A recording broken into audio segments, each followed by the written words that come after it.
Tanong, ayon sa batas, magkano ba ang kailangang ibigay na sustento ng isang ama sa kanyang anak sa labas?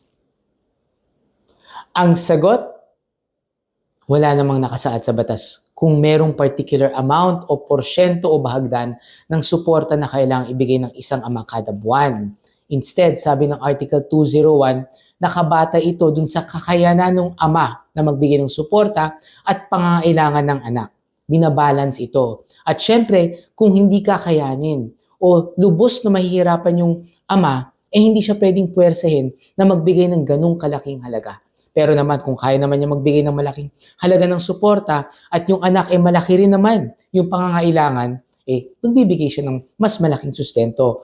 But, pag yung anak hindi naman kailangan ng ganung kalaki na sustento, kahit na kayang magbigay ng ama ng mas malaking suporta, ay hindi siya obligadong magbigay nito kasi nga, ayon sa ating batas, kung ano ang kaya niya at kung ano ang pangangailangan ng bata, yun ang batayan para magbigay ng suporta.